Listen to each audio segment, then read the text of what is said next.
За ухаан удгийн ашиглалтын тусгай зөвшөөрөлтөй холбоотой энэ хэн шалгах төр хороо байгуулахыг бол дэмжиж байгаа. Мэдээлэл тод нээлттэй ингээд юу нь мэддэхгүй нэг юм янз янзын харалтуудыг ингэ зогсоосон зүг баг. Хоёрдугаарт нэг асуудал үүсэх гээд байна.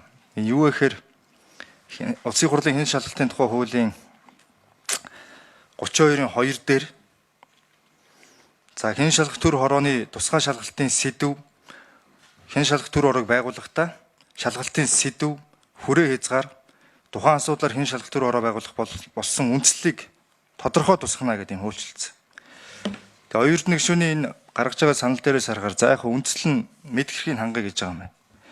Хүрээ хязгаар дээр нь асуудал үүсэж байгаа. Энд ухаан удаг гэчихэд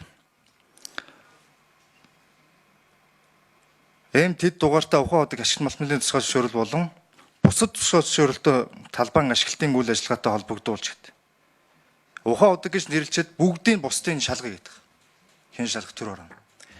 Тэгэхээр энэ дээр нэг асуудал үүсэх гээд байгаа. Энэ нэгдүгээрт хуулийн дээр хүрээ хязгаарыг тодорхой тусах гэсэн. Энэ хүрээ хязгаар нь тодорхойгүй байна. Хоёрдугаар тодорхойгүй байснараа ямар үр дүнд хүрэх гээд байна гэхээр эргээд манай ардчилсан намынхан бас нэг одоо таны гаргасан шийдвэрүүдтэй холбоотой бас нэг хэн шалгах төр хороо байгуулъя гэж явж идэг. Гэтэл таны энэгээр болохоор би бүгдийг өөрөө шалгая гэдэг юм яваад идэг.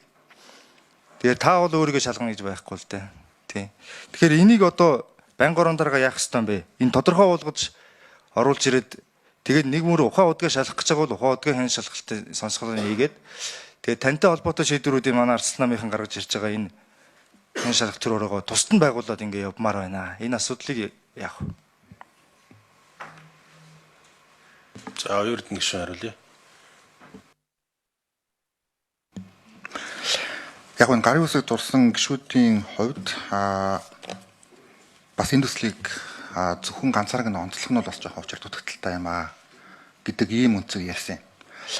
Тэгэхээр энэ дээр одоо томьёолын хувьд хүрээ хязгаарыг одоо бусад төслүүдийг хасчих болно. Тэгээд бусад асуудлаа ярьдгаар яриад би ч гэсэн түүнийг бас дэмжиж байгаа. Одоо жишээлбэл яг хамтдаа ярилцсан асуудал нөгөө гашуун сухад ганц модын холбоотой бас асуудлыг илүү бас тойрч ярих нь зүйтэй гэж үзэж байгаа. За энэ төслийг бас явуулах гэж одоо хамтарсан засгийн газар байгуулж ажиллах нь зүйтэй гэж үзсэн.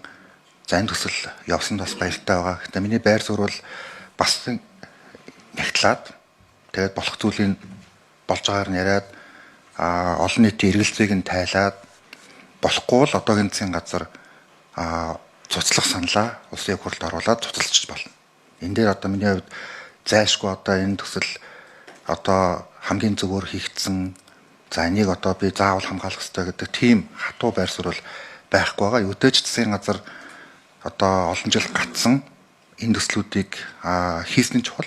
Илүү сайн хувилбар байвал цуцлаад дахиад хийх нь бас их нээлттэй гэж бодож байгаа шүү.